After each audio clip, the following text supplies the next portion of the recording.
Assalamualaikum warahmatullahi wabarakatuh, teman-teman. Saya Roy Sulamin Prasetyo Darmawan, NIM 2011 610039 dari Prodi Manajemen Rekayasa. Saya sedang menempuh semester 8 di WISI Universitas Internasional Semen Indonesia. Nah, di video kali ini, teman-teman, sedikit ada pembahasan tentang manajemen kontrak karena adanya pemenuhan kebutuhan UAS atau ujian akhir semester dalam mata kuliah manajemen kontrak. Yang pertama, ada pertanyaan yang harus dijawab, yaitu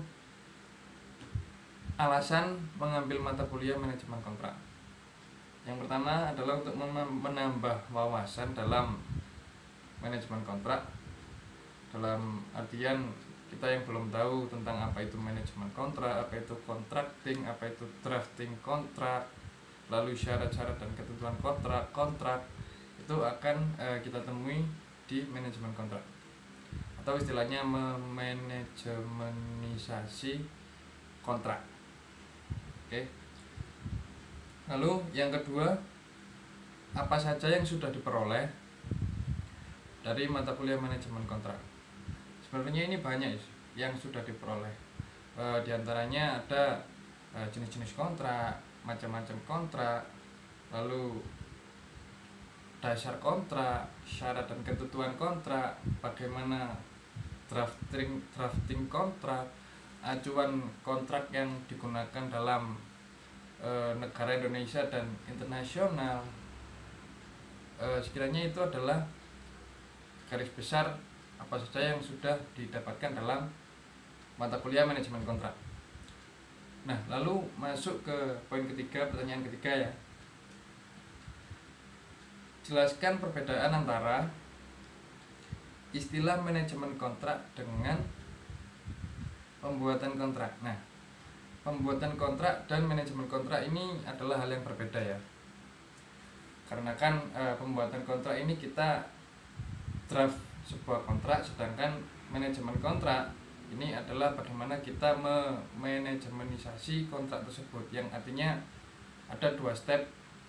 Yang pertama pembuatan kontrak itu sendiri, dan yang kedua untuk pelaksanaan kontrak tersebut. Bagaimana kita meminimalisir risiko, bagaimana kita meminta dan menyeimbangkan antara hak dan kewajiban, lalu bagaimana juga kita menyelesaikan masalah dari permasalahan yang sudah tertuang dalam kontrak tersebut. Oke. Lalu lanjut ke pertanyaan nomor 4, yaitu kapan seseorang membutuhkan sebuah kontrak. Nah, sebenarnya acuan untuk seseorang membutuhkan kontrak ini mengacu kepada orang yang akan menjalankan kontrak tersebut. Ketika kamu dengan saya ingin bekerja sama dan dalam berbisnis ya, istilahnya kita anggaplah kita hari ini dan saat ini kerjasama.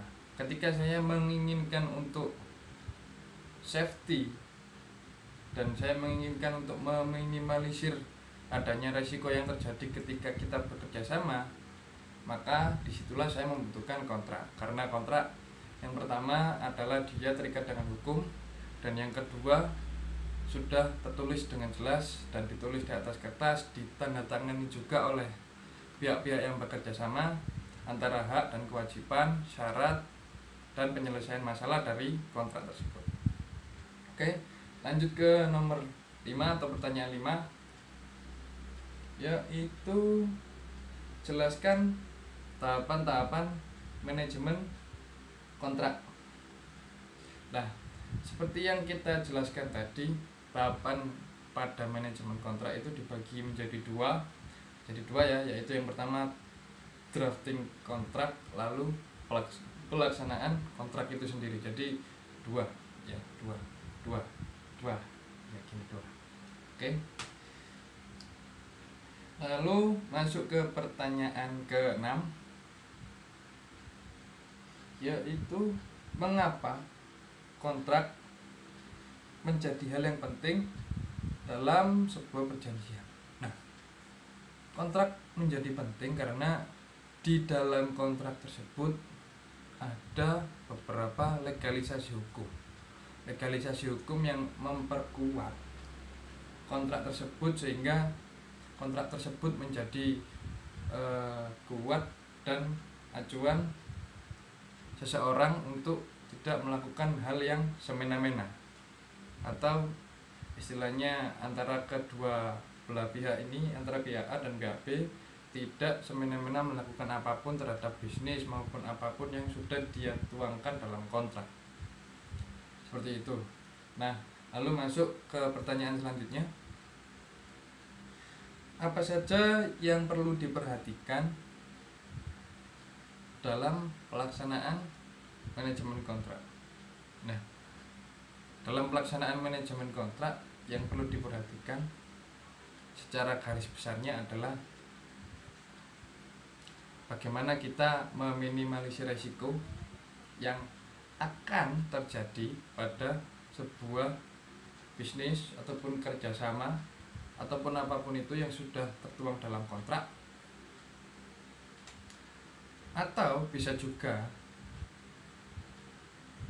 untuk menambah kekuatan atau keamanan dalam bekerja sama antara dua pihak yang ingin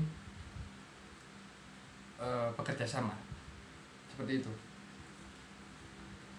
Nah, lalu untuk selanjutnya yaitu ada berapa jenis kontrak yang ada dan dipakai atau digunakan di Indonesia. Yang digunakan untuk saat ini di Indonesia mengacu kepada pasal berapa sebentar. Mengacu. Nah, pasal 1319 BW dan artikel 1355 BW yang memisah kontrak menjadi dua, yaitu yang pertama kontrak nominaat atau kontrak bernama, dan yang kedua adalah kontrak innominaat atau kontrak yang tak bernama. Nah, apa sih perbedaan dari dua kontrak ini? Yang pertama, kontrak nominaat atau kontrak bernama itu kontrak yang sudah dibuatkan atau didraft oleh beberapa penegak hukum ataupun beberapa employment hukum yang ada di negara. Salah satunya itu adalah jual beli, tukar menukar, sewa menyewa, perseteruan perdata, hibah, penitipan barang, ataupun yang lainnya yang sudah ditentukan oleh beberapa legalitas hukum yang ada di negara Indonesia. Lalu untuk macam kontrak yang kedua yaitu kontrak innominaat. Kontrak innominaat tadi yang sudah kita jelaskan bahwasanya kontrak innominaat itu adalah kontrak yang tidak bernama. Kenapa dinamakan kontrak innominaat atau kontrak tidak bernama? Karena kontrak ini tercipta dari adanya pergerakan masyarakat yang ingin bekerja sama atau melakukan kontrak. Karena adanya pergerakan mereka tersebut, maka adalah kontrak innominaat ini. Contoh dari beberapa kontrak innominaat adalah leasing atau pihak kreditur, ya, orang yang mengkreditkan sesuatu itu apapun yang dinamakan leasing. Lalu franchise dari produk atau apapun itu. Lalu joint venture itu saat kita join bisnis dengan beberapa orang. Nah, itu contoh untuk kontrak innominaat atau kontrak yang terjadi akibat adanya pergerakan masyarakat dan peraturan, persyaratan serta apapun itu sudah tertera dan tertulis di dalam pasal 1319 BW dan 1355 BW. Nanti jika teman-teman ingin tahu lebih lanjut bisa cari tahu sendiri, bisa googling ataupun cari buku tentang pasal 1319 BW dan 1355 BW. 1355 BW. Ya.